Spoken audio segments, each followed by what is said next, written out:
তুরস্ক তাদের সামরিক খাতে ব্যাপক বিপ্লব নিয়ে আসতে সক্ষম হয়েছে। এর জন্য তুরস্কের বেশ কিছু অস্ত্র কোম্পানি একযোগে কাজ করছে। আইডিএফ 2025 অস্ত্র মেলায় তুরস্কের সাথে বিভিন্ন দেশের সামরিক চুক্তি স্বাক্ষরিত হয়। যেমন তুরস্ক, সৌদি আরব, তুরস্ক, ইন্দোনেশিয়া সামরিক চুক্তি স্বাক্ষরিত হয় এই অস্ত্র মেলাটিতে। সেখান থেকেই মূলত মিশরের সাথে ড্রোন চুক্তি নিয়ে আলোচনা চলছিল এবং ফাইনালি তুরস্কের হাভেলসান কোম্পানির সাথে মিশরের এওআই, অ্যারাব অর্গানাইজেশন ফর ইন্ডাস্ট্রিয়ালাইজেশনের অধীনে থাকা কাদের অ্যাডভান্সড ইন্ডাস্ট্রিয়াল ফ্যাক্টরির সাথে ড্রোন চুক্তি স্বাক্ষরিত হয়। আজকের ভিডিওতে আমরা আলোচনা করব তুরস্ক এবং মিশরের মধ্যে হওয়া এই চুক্তি কেমন ছিল, এই চুক্তির আওতায় পড়া ড্রোনগুলোর সক্ষমতা কেমন এবং ভবিষ্যৎ তুরস্ক মিশর কিছু চুক্তি নিয়ে। আসসালামু আলাইকুম ওয়া রাহমাতুল্লাহি ওয়া বারাকাতুহু। গত 27 আগস্ট তুরস্কের হাভেলসান কোম্পানির সাথে মিশরের এওআই কোম্পানির মধ্যে ভিটল ইউএভি বা vertical take off and landing and unmanned aerial vehicle নিয়ে চুক্তি স্বাক্ষরিত হয়েছে। এই চুক্তিতে বলা হচ্ছে তুরস্কের হাভেলসান ও মিশরের এওআই ভিটল ইউএভি ড্রোনগুলো একসাথে তৈরি করবে। এই ড্রোনগুলোর মধ্যে রয়েছে বাহা, বুলুত, বোজবে ও তোলগা নামের পরিচিত ভিটল ড্রোন। অর্থাৎ তুরস্কের হাভেলসান কোম্পানি এই ড্রোনগুলি মিশরে তৈরি করবে এবং দুই দেশের মধ্যে প্রযুক্তি ট্রান্সফার হবে। এখন চলুন আলোচনা করা যাক কি কাজে ব্যবহৃত হবে এই ড্রোনগুলি সে বিষয়টি নিয়ে। বাহা ট্যাকটিক্যাল মিনি ইউএভি ড্রোনটি ছোট আকারের দ্রুত মোতায়েনযোগ্য একটি ইউএভি এবং এটি সহজে পরিবহনযোগ্য।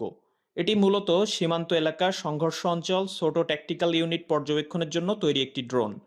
এটিতে HD camera, thermal imaging sensor, night vision ব্যবহার করা হয়েছে।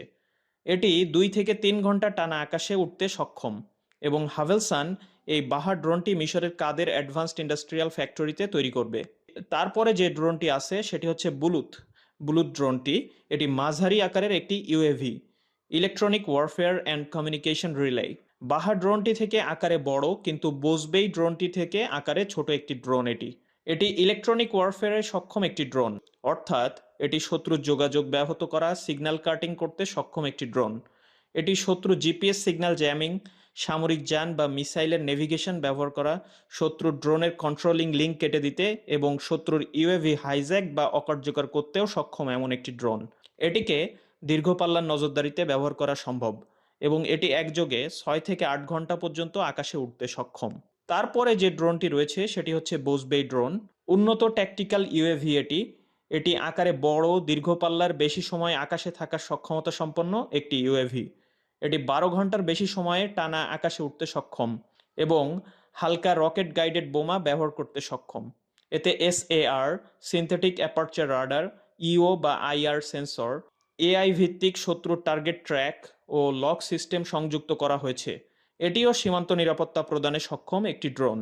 সর্বশেষ যে ড্রোনটি রয়েছে সেটি হচ্ছে তোরঘা। এটি মূলত ভিটল ইউএভি এর মিশরীয় সংস্করণ। এই তোরঘা ড্রোনটি 6 থেকে 10 ঘন্টা আকাশে উড্ডয়ন করতে সক্ষম একটি ড্রোন।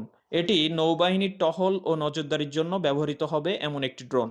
গত 27 আগস্ট মূলত ভাইটল ইউএভি তোরঘা ড্রোন উৎপাদন নিয়ে হাভেলসান ও এওআই এর মধ্যে চুক্তি স্বাক্ষরিত হয় এবং বাকি ড্রোনগুলো নিয়ে চুক্তি এখন কথার পর্যায়ে রয়েছে।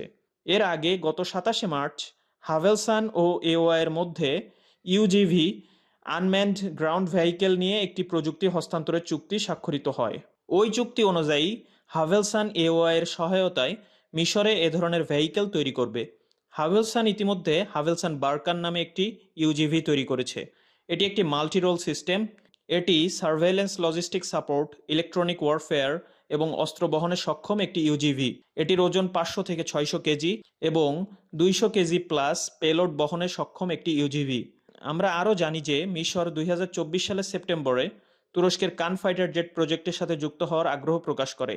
সেখান থেকে তুরস্কের সাথে মিশরের এই কান ফাইটার জেটের চুক্তি নিয়ে কথাবার্তা এখন পর্যন্ত চলছে। আশা করা যায় এবছরের শেষ নাগাদ অথবা আগামী বছরের প্রথম দিকে মিশরের সাথে তুরস্কের কান ফাইটার জেটের প্রযুক্তি হস্তান্তর নিয়ে একটি চুক্তি হতে পারে। তো আপনারাই দেখতে পাচ্ছেন যে মিশরের সাথে তুরস্কের শুধুমাত্র একটি বিষয়ে চুক্তি নয়, অনেকগুলো বিষয় নিয়ে চুক্তি হওয়ার সম্ভাবনা রয়েছে এবং কথাবার্তাও চলছে। আপনাদের মতে আর কোন কোন দেশের প্রযুক্তি নিয়ে একসাথে কাজ করা উচিত বলে মনে করেন?